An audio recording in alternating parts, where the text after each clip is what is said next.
Hi, Dr. Floyd. It's week 6, and this is Joseph Vice speaking with you. I'm gonna do another video this week because it felt like this week's readings and discussion board are a little more emotional than I felt comfortable writing about. So I thought that another video might be helpful, and I'm sure you're tired of reading my very lengthy papers for the course. So this will be a nice change, I suppose.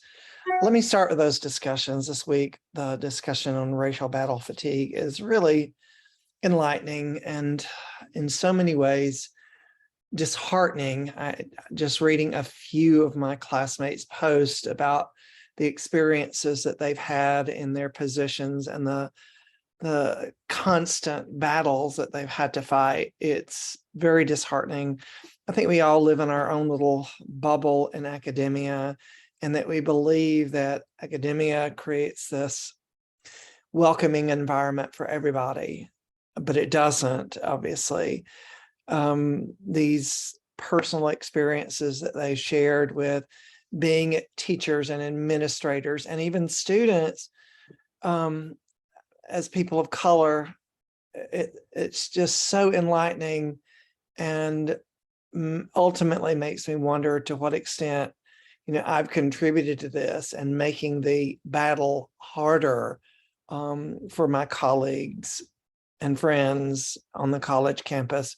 I know I've shared this before, but one of the things that I remember most about working at Clark Atlanta University, as a white teacher there in a predominantly Black school, I remember early on, everybody, even people who had been working with each other for years, calling each other Dr. So-and-so, Dr. So-and-so. They never use their first names.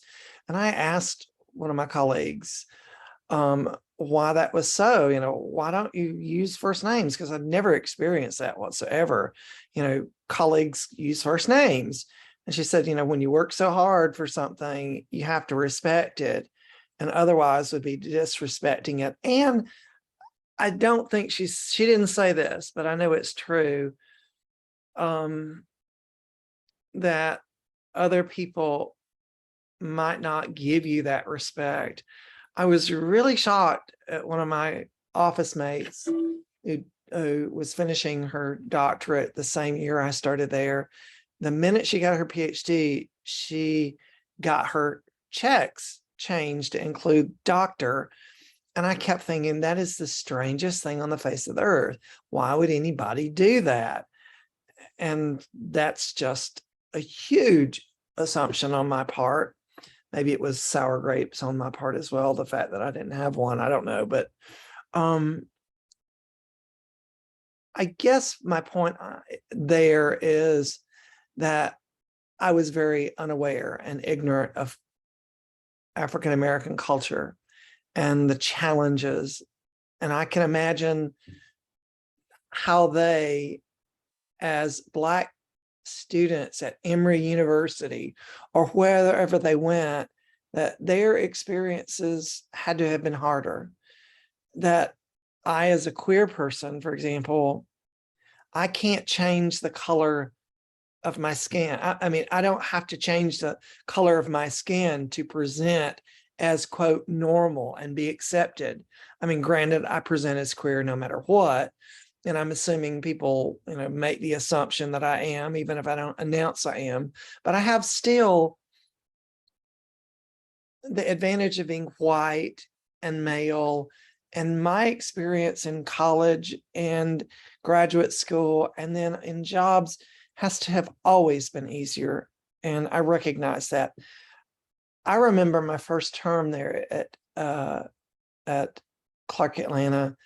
At the end of that term, my department chair asked if anybody was interested in teaching the Shakespeare class.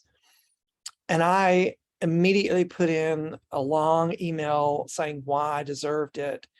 And I didn't have a PhD. Yeah, granted, I'd studied Shakespeare in England itself, and I was proud of that, and studied Shakespeare in college, but so did other people. So I wondered now why years later I was given that opportunity. Was it because I was white? I don't know.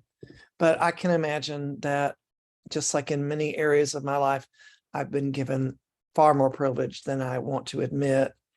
I also, of course, was very drawn to Paula Buchanan's article or chapter because I'm from Alabama, and I know that area of Alabama that she was writing about so very well.